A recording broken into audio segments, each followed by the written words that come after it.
कर रहे हैं। यार हमें एक गाड़ी का मीटर दिया हुआ है जिसमें लाइक पेट्रोल शो हो रहा होता है कितना पेट्रोल है। The diagram shows a fuel gauge in a car. What fraction does the gauge show? यार एक चीज अभी याद रख लो, ये पूरा जो गॉज है ना, इस जगह पे पूरा खाली है, इस जगह पे पूरा फुल है। तो अगर हम रेशो के टर्म्स में बात करें कि फुल पे कितना रेशो होगा, तो ये 1 होगा। ठीक है। अब जरा आओ, what fraction does the gauge show, मतलब अभी एरो की हमारी कहाँ पे है। अगर तुम लोग एक चीज नोट करो, तो ये 1/4 और 1/2 के ओके। एग्जैक्ट हाफ में है। यहाँ पे आपका कौन सा कॉन्सेप्ट लगता है? मिडवे और हाफ वे वाला कॉन्सेप्ट, यानी हम इन दोनों फ्रैक्शंस को प्लस करेंगे और फिर उसको डिवाइड बाय 2 कर देंगे। तो आ जाओ, इसको पार्ट ए करते हैं। पार्ट ए में कह रहा है 1/4 को प्लस करना है हमने 1/2 से। हमारा फ्रैक्शन का कभी भी हम ऐसे ऐड नहीं कर सकते, पहले नंबर सेम करने होंगे नीचे। तो 2 को 2 से मल्टीप्लाई कर देंगे, ऊपर भी 2 से मल्टीप्लाई करेंगे। तो ये आपका बच जाएगा नीचे 1/4 प्लस 2/4। डिनोमिनेटर सेम हो गया, इसको एक दफा लिख लो। तो 1 + 2 = 3, 3/4 इसका आंसर आएगा। ये 3/4 जो है, ये आपने 1/4 और 1/2 को प्लस किया है, लेकिन हमने निकालनी थी इसकी बीच की वैल्यू। तो यहाँ हमारा लग रहा है मिडवे वाला कॉन्सेप्ट, हम लोग इसको करेंगे डिवाइडेड बाय 2। 2 के नीचे कुछ नहीं है तो 1 होगा। फिर 3/4 एज इट इज, डिवाइड का साइन चेंज किया मल्टीप्लाई में, 2/1 से हो गया 1/2। न्यूमरेटर को न्यूमरेटर से मल्टीप्लाई करो, 3 × 1 = 3, और डिनोमिनेटर को डिनोमिनेटर से मल्टीप्लाई करो, 4 × 2 = 8। इस फ्रैक्शन पे हमारी अभी क्या है? इस फ्रैक्शन पे अभी हमारा करंटली पेट्रोल भरा हुआ है। सेकेंड पार्ट पे आते हैं। The fuel tank holds 48 litre when it is full. यार अगर अब तुम लोग कल रेशो का रिकॉल करो ना, तो हमने 4 रेशोज निकालना सीखे थे, उसमें से एक रेशो था फुल का। ठीक है।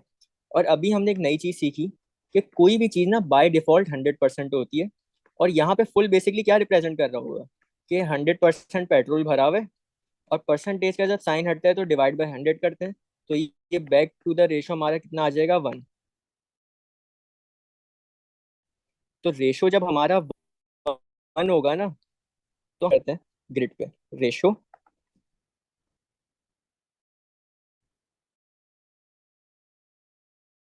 एक्चुअल।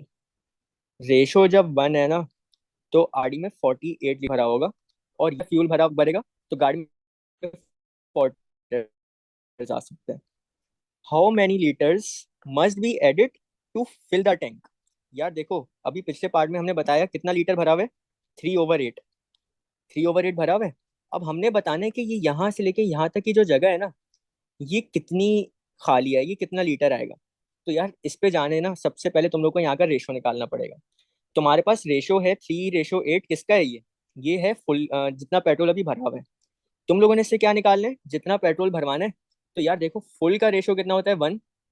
1 में से अगर तुम लोग 3/8 माइनस कर दो, तो तुम्हें पता चल जाएगा कितना रेशो हमारा अभी फुल है। देखो, इसकी अगर हम वर्किंग करें, 1 में से माइनस करना है 3/8। अच्छा, ये वर्किंग करने से पहले देखो, ये 8 जो है ना, ये 8 आपका रिप्रेजेंट कर रहा है टोटल कैपेसिटी।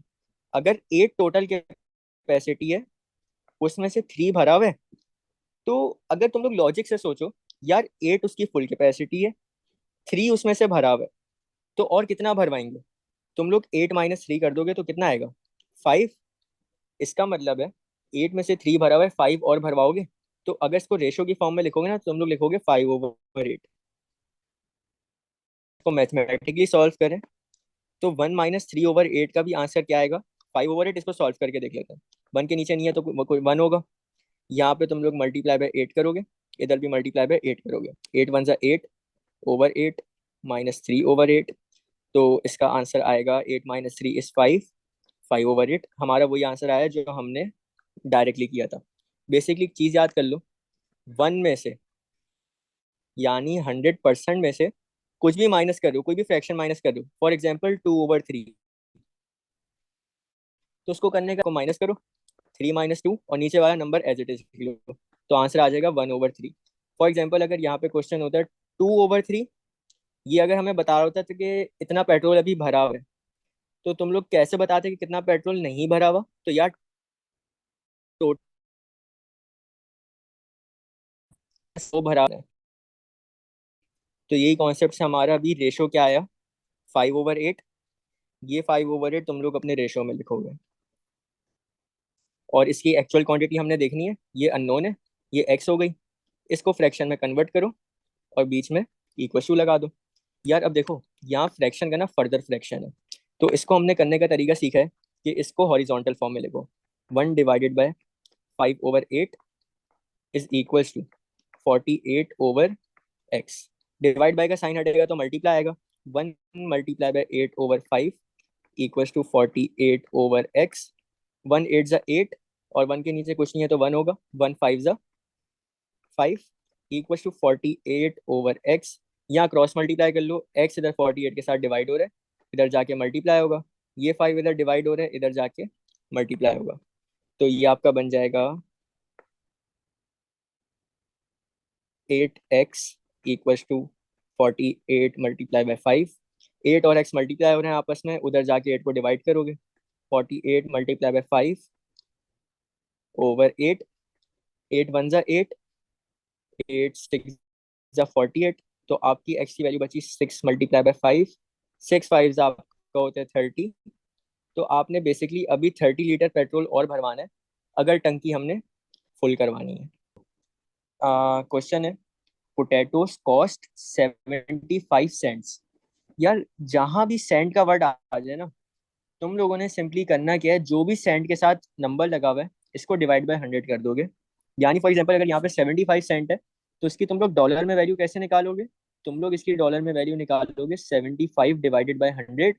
तो इसका आंसर आएगा $0.75। ये सेंट का मतलब होता है।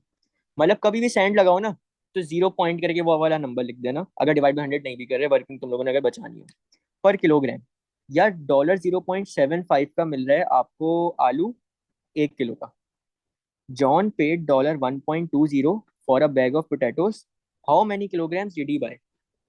कोई भी रेशो का सवाल आ जाए, तुम लोगों ने हमेशा हमेशा ग्रेड बना लेनी है। अच्छा, रेशो का सवाल, अब हम लोग पहले क्या करते थे, हम लोग लिखते थे रेशो और एक्चुअल क्वांटिटी। लेकिन यहाँ पे क्योंकि डॉलर में क्वांटिटी गिवन है ना, तो तुम लोग लिखोगे डॉलर्स और किलोग्राम्स।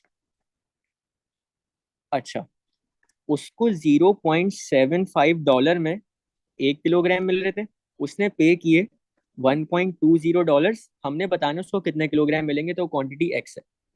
इसको तुम लोग फ्रैक्शन में कन्वर्ट कर लो और बीच में इक्वल टू का साइन लगा दो। अब देखो यहाँ पे भी डेसिमल के बाद 2 डेसिमल प्लेसेस हैं, नीचे भी डेसिमल के बाद 2 डेसिमल प्लेसेस हैं।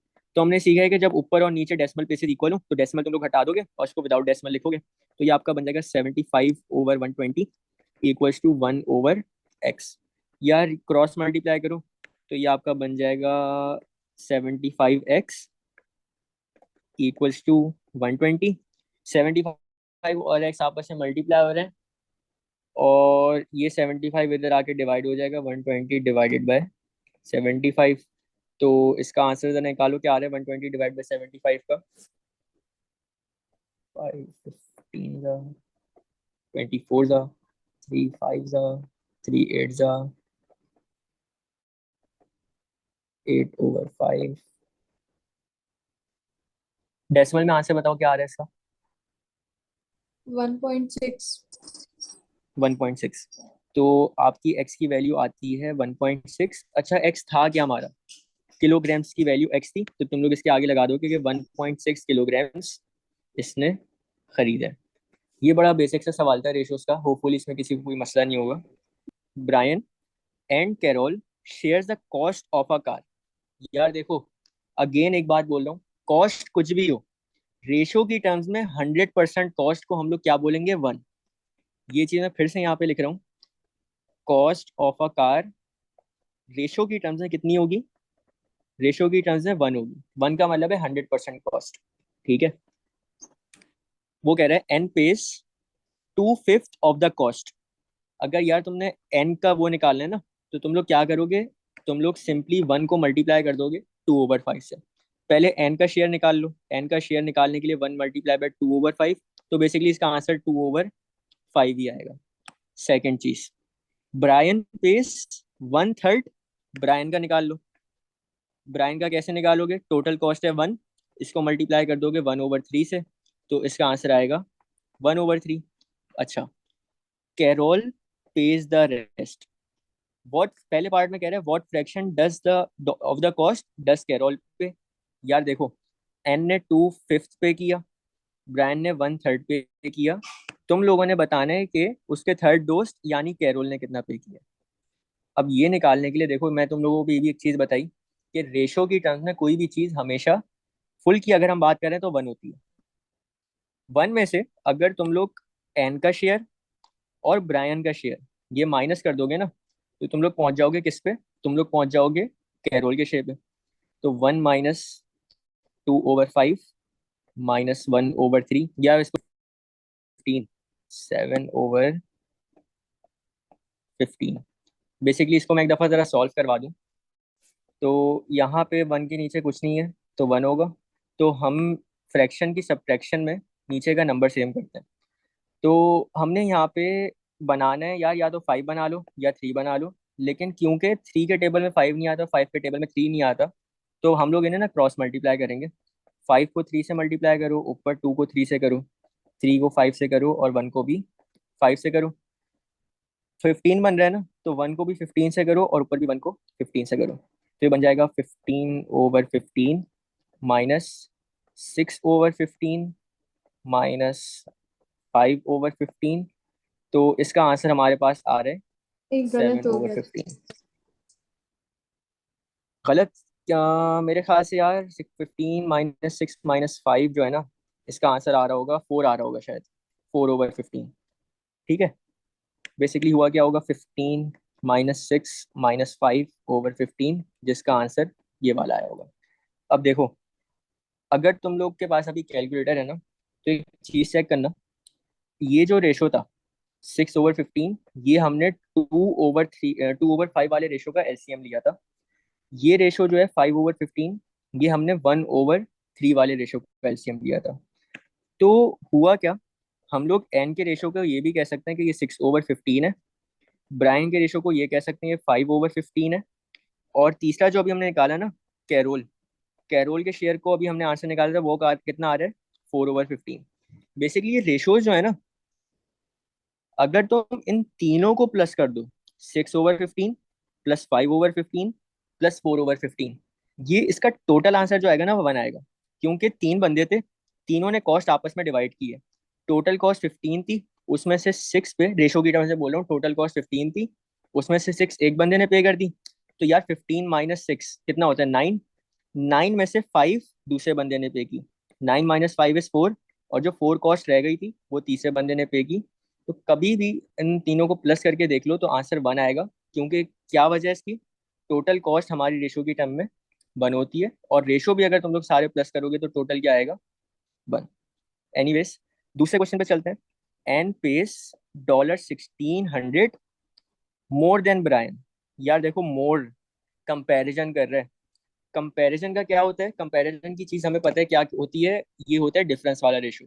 अब रेशो का सवाल है ना, तो हम लोग पहले सबके रेशो लिख लेते हैं। अब रेशो तुम लोग कैसे निकालोगे, ये एन का रेशो फ्रैक्शन आता है 6/15, इसको तुम लोग लिख सकते हो 6/15। ब्रायन का 5/15 आ रहा था, इसको तुम लोग लिख सकते हो 5/15। और कैरोल का 4/15 आ रहा था, इसको तुम लोग लिख सकते हो 4/15। तो बेसिकली रेशो जो आएगा एन का वो 6 होगा, ब्रायन का 5 होगा, और कैरोल का 4 होगा। ये जो 15 है, ये आपका टोटल अमाउंट है, क्योंकि 6 + 5 + 4 ये आपका 15 ही होता है। तो तीनों रेशो लिख लेते हैं पहले। एन का रेशो है 6, ब्रायन का रेशो है कितना, ब्रायन का रेशो है 5, कैरोल का रेशो है 4, टोटल रेशो है 15। अब देखो, 3 बंदों में हम कभी डिफरेंस नहीं निकालते, लेकिन यहाँ पे हमें उसने 2 बंदों का बोला है, किनका, Ann pays $1600 more than Brian. Brian और एन में कंपैरिजन हो रहा है, तो रेशो में भी ना तुम लोग ब्रायन और एन का कंपैरिजन करोगे, तो 6 - 5 = 1। तो यहाँ पे डिफरेंस जो आ रहा है ना इन दोनों के रेशो का, वो आएगा 1। अब तुम लोग सिंपली क्या करोगे, ग्रिड बना लो। रेशो और उसका एक्चुअल अमाउंट। यार रेशो जब 1 है ना, तो डिफरेंस उसने हमें कितना बताया, 1600 का। तो 1600। Find the total cost of the car. Total का रेशो हमने निकाला था, कितना था, 15।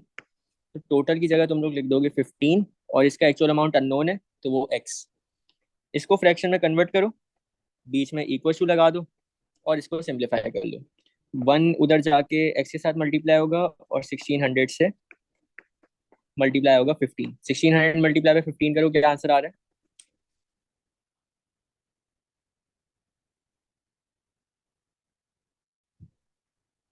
सर 1.16। नहीं, 1.16 नहीं आएगा, 24,000 आएगा। 1600 को 15 से मल्टीप्लाई करना है। तो आगे चलते हैं। $360 is shared in the ratio this. Calculate the difference. Difference की बात है, तो यहाँ तो सीधा सीधा तुमने, उसने वर्ड ही तुम्हें दे दिया डिफरेंस, यानी डिफरेंस का रेशो यूज करोगे between the larger share and smaller share. दो रेशोज हमें गिवन है, एक है 3। अच्छा, एक नाम देते हैं इसको, ए को रेशो 3 दे देते हैं, बी को रेशो 5 दे देते हैं। तो ए का रेशो जो है ना, वो 3 है, बी का रेशो 5 है। टोटल रेशो अगर हम देखें, 5 + 3 = 8, और डिफरेंस जो आएगा, 5 - 3 = 2। ये बड़ा आसान सा सवाल है, इस पे ग्रेड बनाओ, रेशो और एक्चुअल अमाउंट की। यार रेशो हमें एक गिवन था, कौन सा गिवन था देखो, $360 टोटल अमाउंट था, और हमने टोटल का रेशो भी निकाला, कितना, 8। तो हम लोग रेशो में लिखेंगे 8, और इसका टोटल अमाउंट था 360 एक्चुअल में। ढूंढना क्या है, डिफरेंस। डिफरेंस का रेशो कितना है, 2। इसका एक्चुअल अमाउंट हमें नहीं पता, तो वो हो जाएगा एक्स। इसको फ्रैक्शन में कन्वर्ट करो, बीच में इक्वल टू लगा दो। 2 × 1 = 2, 2 × 4 = 8। तो यहाँ पे एक्स आपका 4 के साथ आगे मल्टीप्लाई हो जाएगा, इक्वल टू 360। एक्स को सब्जेक्ट बना लो, तो 360 ÷ 4, तो एक्स का आंसर आ जाएगा 90। अच्छा, तो देखो यहाँ पे हमें दो करेंसीज दी हुई हैं, एक जैपनीज येन और एक सिंगापुरियन डॉलर। वो कह रहे हैं 66 येन इक्वल है किसके, $1 के। इसको भी तुम लोग रेशो की तरह सॉल्व करोगे। दो करेंसीज है ना, ग्रेड बना लो दोनों करेंसीज की। एक करेंसी है जैपनीज येन, तो इसको मैं जे से रेफर कर रहा हूँ, और दूसरी है सिंगापुरियन डॉलर, इसको मैं एस से रेफर कर रहा हूँ। यार 66 येन है ना, 66 येन आपके किसके इक्वल है, $1 के। तो मैंने दोनों की जगह लिख दिया 66 और 1।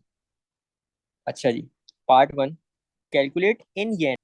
Part 1, calculate in yen the amount receive for $200। यार डॉलर थे आपके सिंगापुरियन, और येन था आपका जैपनीज। तो यहाँ पे हमें वैल्यू दी गई है डॉलर्स की, हम उसकी जगह लिख लेंगे 200, और इसका हमने जैपनीज येन में ढूंढना है, तो वो अननोन था एक्स। वही सेम काम है रेशो वाला, फ्रैक्शन में कन्वर्ट करो, बीच में इक्वल टू लगा दो। ये एक्स इधर 66 के साथ डिवाइड हो रहा है, इधर आके 1 के साथ मल्टीप्लाई होगा। ये 200 इधर 1 के साथ डिवाइड हो रहा है, इधर 66 के साथ आके मल्टीप्लाई होगा। तो सिंपली एक्स इक्वल टू 200 × 66। तो इसका आंसर क्या आता है देखो जरा।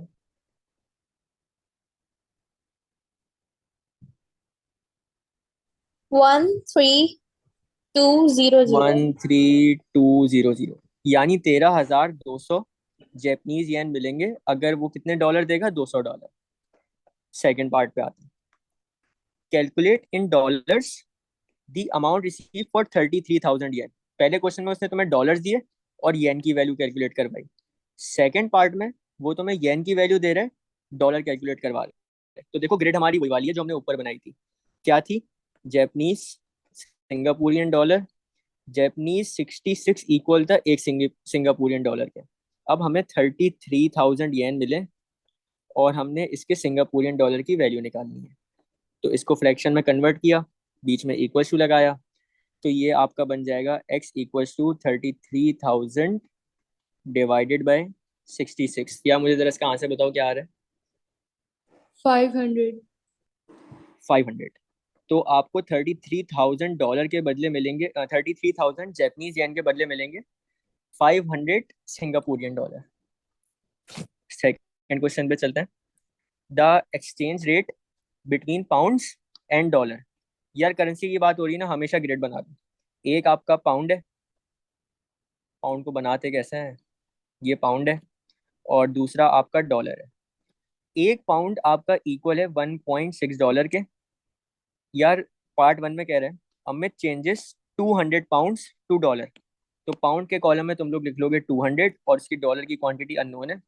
फ्रैक्शन में कन्वर्ट किया, इक्वल टू लगाया, तो ये आपका 1 के साथ जाके x मल्टीप्लाई होगा और 1.6 के साथ जाके आपका 200 मल्टीप्लाई होगा। तो इसको मिलेंगे $320 किसके बदले में, 200 पाउंड 200 के बदले में। पाउंड्स। अच्छा जी, second part, Ayesha changes $242। Same वही वाली ग्रिड बनाएंगे जो हमने ऊपर बनाई थी। ग्रिड क्या थी हमारी, ग्रिड थी 1 पाउंड के बदले में डॉलर कितने मिल रहे हैं, 1.6। आयशा ने $240 को कन्वर्ट किया पाउंड में, डॉलर की एरिया में लिख लिया 240 और पाउंड की वैल्यू इसकी अननोन थी। इसको फ्रैक्शन में कन्वर्ट किया, बीच में इक्वल टू लगाया, तो 1 के साथ जाके 240 मल्टीप्लाई हुआ और 1.6 के जाके x मल्टीप्लाई हुआ। 1.6 इधर मल्टीप्लाई हो रहा है, इधर आके डिवाइड होगा। 240 divided by 1.6 equals to x। यार ऊपर आपके डेसिमल एग्जिस्ट नहीं कर रहे, तो अभी 0 डेसिमल प्लेसेस हैं, नीचे आपकी 1 डेसिमल प्लेस है। तो हम इसकी डेसिमल प्लेसेस इक्वल करने के लिए ऊपर 0.0 लगाएंगे। ऊपर 1 डेसिमल प्लेस हो गई, नीचे भी 1 डेसिमल प्लेस थी। डेसिमल प्लेसेस जब इक्वल हो जाती हैं तो हम लोग डेसिमल हटा देते हैं। तो ये आपका बन जाएगा 2400 डिवाइडेड बाय 16। तो 4 4 जा 16, 4 के टेबल पे 24 आता है, सर 6 पे आता है 120 आ रहा है सर, 120। 6। हाँ, इसको मैं जरा खुद सॉल्व करवाना चाह रहा हूँ क्योंकि डेसिमल का था ना, और ये विदाउट कैलकुलेटर करने होते हैं, इस वजह से सॉल्व करवा रहा हूँ। तो ऊपर बचा 600, नीचे बचा 4। 2 2 जा 4, 2 300 जा 600, फिर 2 1 जा 2, 2 15 जा 30 और 0 एज इट इज। तो इसका आंसर आता है 150 पाउंड।